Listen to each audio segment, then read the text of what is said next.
I was thinking about something the other morning.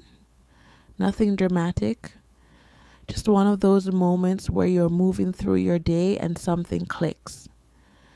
I had a lot going on. Things to decide, things that needed attention. And I remember catching myself thinking, okay, how do I make this look right? Not how do I do this right? How do I make it look right? And that's when I stopped. Because that question sneaks up on you. I don't think we start out wanting to perform. I think it happens slowly. You're just trying to keep things moving, trying not to disappoint anyone, trying to stay ahead. And before you know it, you're managing appearances instead of managing alignment. That's exhausting. So I've been coming back to this phrase lately, no performance. Not in a dramatic way, just as a reminder. Faith for me isn't something separate from real life.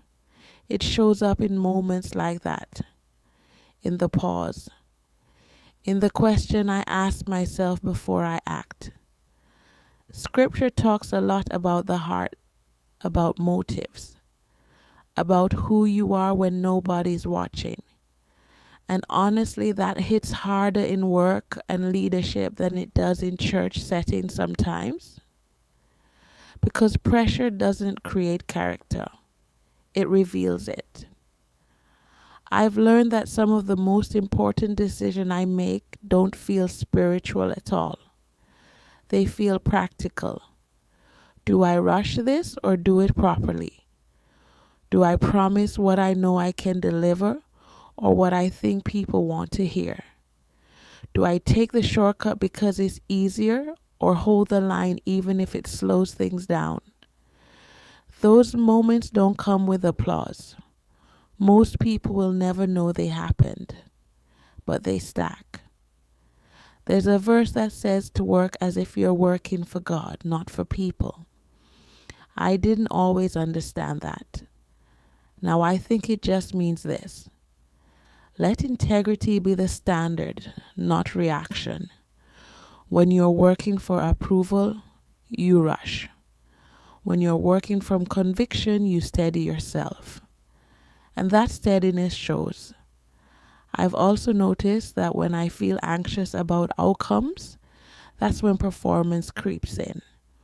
Over-explaining, over-correcting, trying to control perception.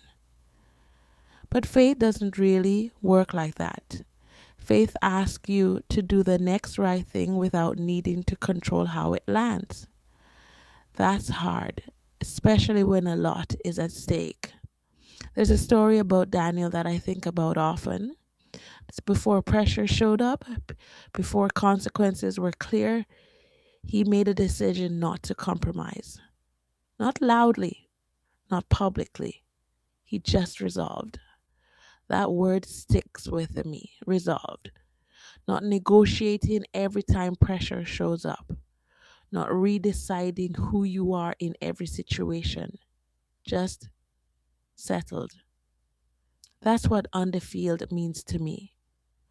I think a lot of burnout comes from living slightly out of alignment. Not in obvious ways, in small ones. Saying things you don't fully mean. Agreeing when you should pause. Moving faster than your values can keep up with. That tension wears you down. Alignment brings peace. Performance brings anxiety.